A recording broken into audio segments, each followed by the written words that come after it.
c'est vraiment bienvenu. On ne demande que ça, de pouvoir voilà, faire des choses ensemble, de pouvoir s'exprimer, parler et ne pas rester entre nous. C'est surtout ça. Et souvent, les habitantes et habitants, ils n'ont pas de place à table. Et moi, comme je dis souvent, quand on n'a pas de place à table, ça veut dire qu'on est sur le menu. Et que du coup, comme on ne peut pas prendre part aux décisions qui sont prises, elles sont prises sans nous et donc contre nous. Ce projet, je trouve qu'il est différent. Pourquoi? Parce que déjà, on est structuré, formé et organisé. Et ça, c'est pour moi les trois clés.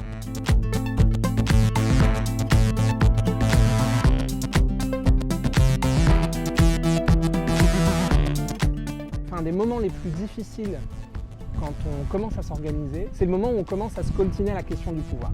Notre imaginaire politique du pouvoir, c'est un imaginaire qui est complètement baigné dans une figure du pouvoir, qui est la figure du pouvoir positionnel, qui est le pouvoir des dominants.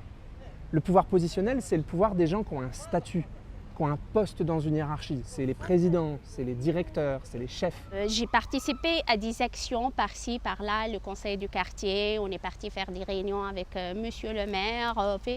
Mais ça a été une grande déception pour moi parce que j'ai l'impression que je vais sur le...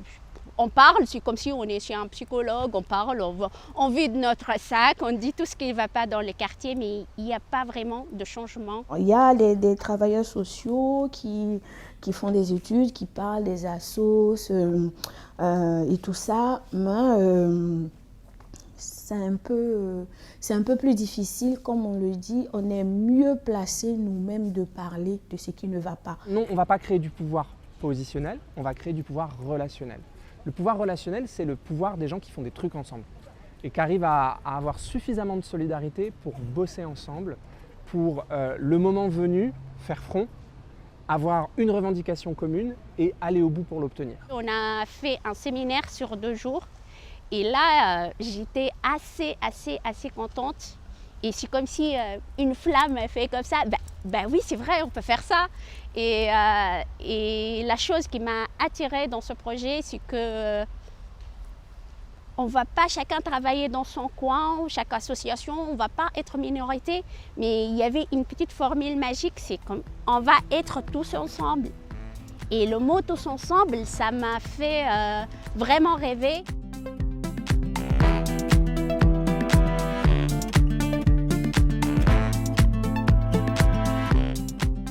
La première présentation, c'était avec le CA d'Espace 19 Réquet. On a essayé de vendre ce projet à Espace 19, de leur demander qu'on veut travailler avec eux, qu'il faut qu'ils nous soutiennent. Il fallait trouver les mots justes pour pouvoir toucher la fibre du conseil d'administration.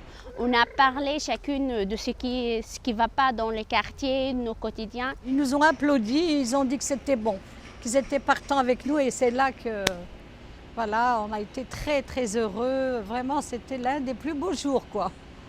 On a commencé directement à travailler comment recruter de nouveaux habitants. Donc on parle dans les jardins, avec les gens qu'on connaisse, avec les habitants. L'idée, c'est de mobiliser les partenaires et donc les alliés qu'on aura su trouver pour créer cette coalition, pour ensemble partir sur le terrain, aller consulter les habitants.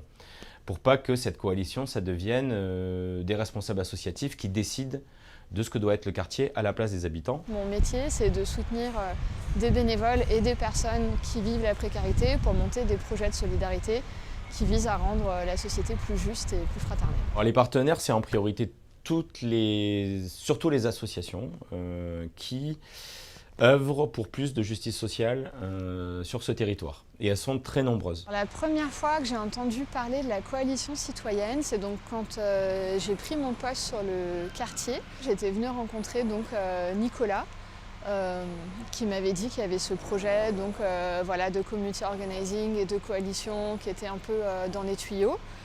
Et c'est vrai que j'avais pas mal accroché parce que nous-mêmes, on était en train de monter un projet voilà, d'organisation collective avec des familles qui sont en hôtel social et qui doit permettre l'amélioration de leurs conditions de vie.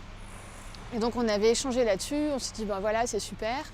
Et puis après chacun était un peu reparti avancer ses projets dans son coin. Avec le temps, voilà, on s'est aperçu qu'on travaillait chacun de notre côté, qu'on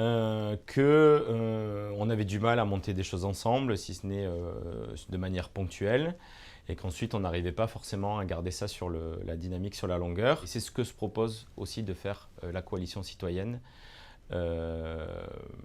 Transformer ses colères, ses envies en une parole construite, formalisée et avec des véritables propositions.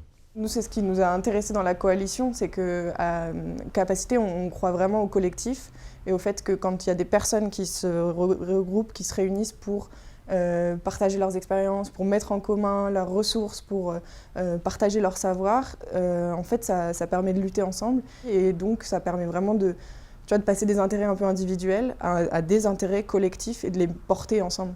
À chaque réunion, il y a 2 ou 3 personnes qui viennent pour la première fois et qui restent. Et la prochaine fois, ils ramènent 2 ou 3 autres personnes.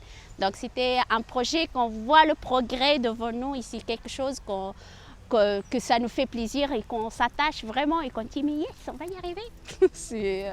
C'était génial, c'était des moments très très bien, difficiles mais bien.